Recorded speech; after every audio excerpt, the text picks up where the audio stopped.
In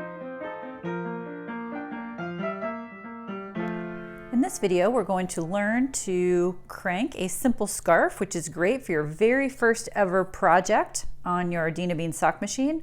We're going to start with a cuff, and we will hang the hem and then crank the length of the scarf. I'll actually show you how to add a stripe with a jogless join if you'd like. And then we will hang the final cuff and do the latch tool bind off before removing it from the machine. This is meant to be a crank along, so I hope you'll grab your supplies and come knit with me. You'll need fingering weight sock yarn, and we always recommend at least 20% nylon in the yarn. You can knit a cowl with a standard 400-yard skein, but if you want a longer scarf, we would typically recommend 525 to 825 yards. If this is one of your first Dina Bean projects, we recommend using a thinner weight fingering weight sock yarn. It makes it just a little bit easier to knit. Here I have two side by side. You can see these are both considered fingering weight sock yarn, but this one is actually quite a bit thicker than this one. So the thinner the yarn, the easier it is when you're first learning. The tension can just be a little looser and it's just a little bit more forgiving.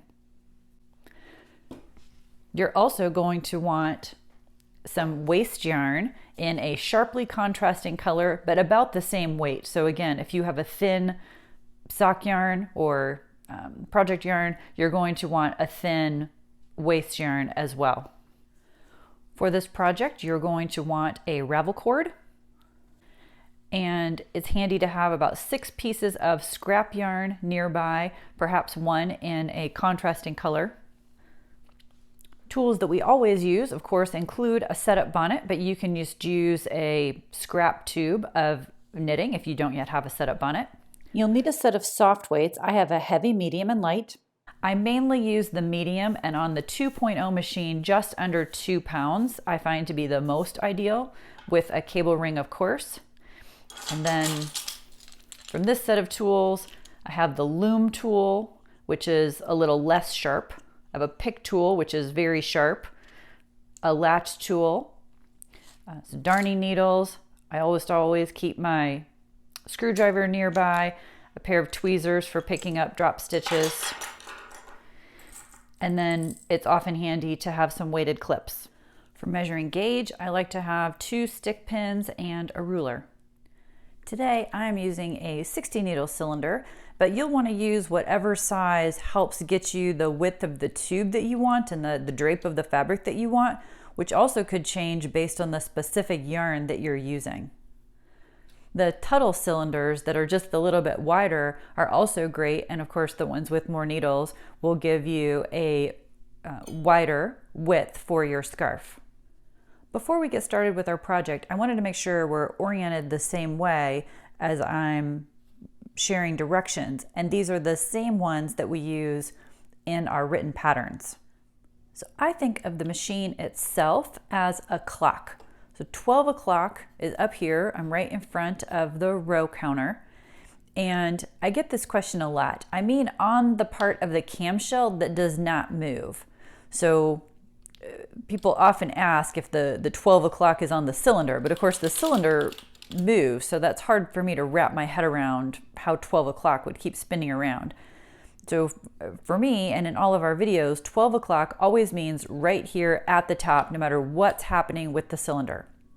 So then 6 o'clock is down here, right in the center, 9 o'clock, and 3 o'clock. I often have instructions to stop with the main mark at 4 o'clock, and in my mind, that's about, it's roughly here between the cable post and the side of the side gear. And then I often also provide instructions to stop with a particular mark at the break in the yarn feeder.